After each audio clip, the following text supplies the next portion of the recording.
Chile and Peru.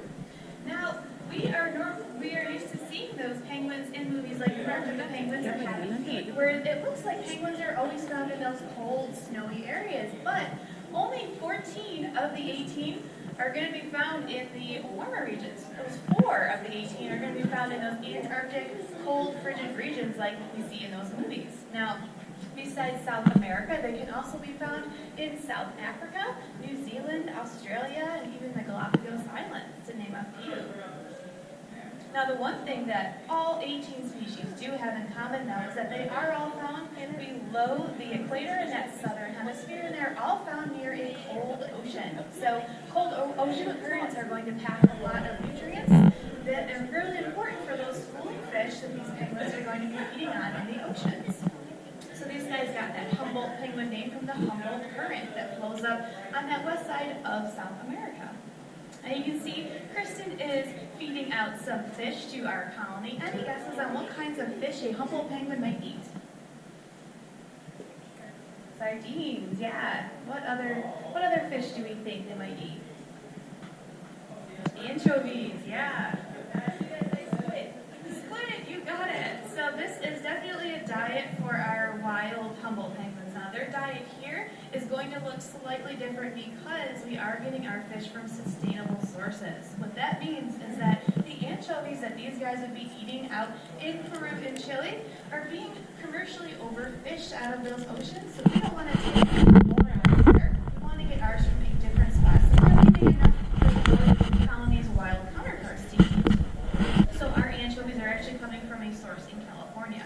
So besides those anchovies, they are eating and carrying a capelin and a lake smelt. So all 4 of those fish are going to pack different nutritional values for them to make up a nice, well-balanced diet. So you guys can see they are wearing some nice flashy bracelets on their wings. Any guesses on why they wear those bracelets? There's a few different reasons. To tell them apart, exactly. So it's basically like a name tag, right? You guys can see they do look very similar. It'd be hard to tell them apart if you aren't working with them every day like our trainers do. So what else do you think those bands would help us with?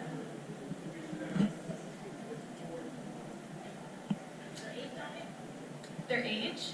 That's a good guess. Yeah. So you guys might notice they are wearing them on different wings. So if you see a bird with a band on the right wing, that is a male, and bird with the bands on the left wing are females.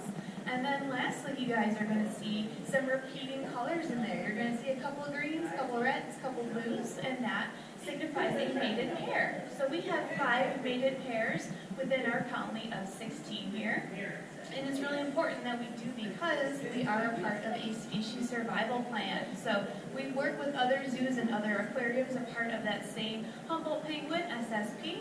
And basically that's a captive breeding program. So that's all done under human care. We're mixing and matching individuals to keep the genetics nice and strong. The whole end game of that SSP is to return them into the wild one day, down the road, do a reintroduction if necessary. If their populations were to get so low that they're on the brink of extinction, we might be able to save the species.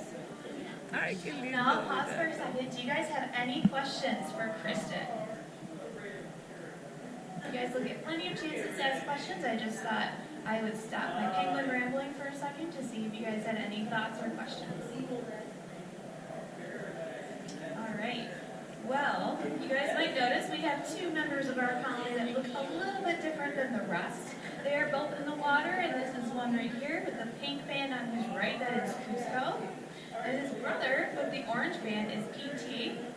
Now these guys are about a year old. They are our newest members of our colony, and they don't have that black band of feathers coming across their chest yet. That's because they haven't gone through their adult molt. So these guys will go through a big catastrophic molt once a year, meaning that they drop all their feathers at once. And that is going to be coming up pretty soon within the next couple of months. So if you guys get them to visit later on in the year, you're not going to be able to tell them apart anymore besides how they have those bands on. It's the only way it'll be pretty much easiest to tell them from the others. So they're going to look just like their adult. You guys have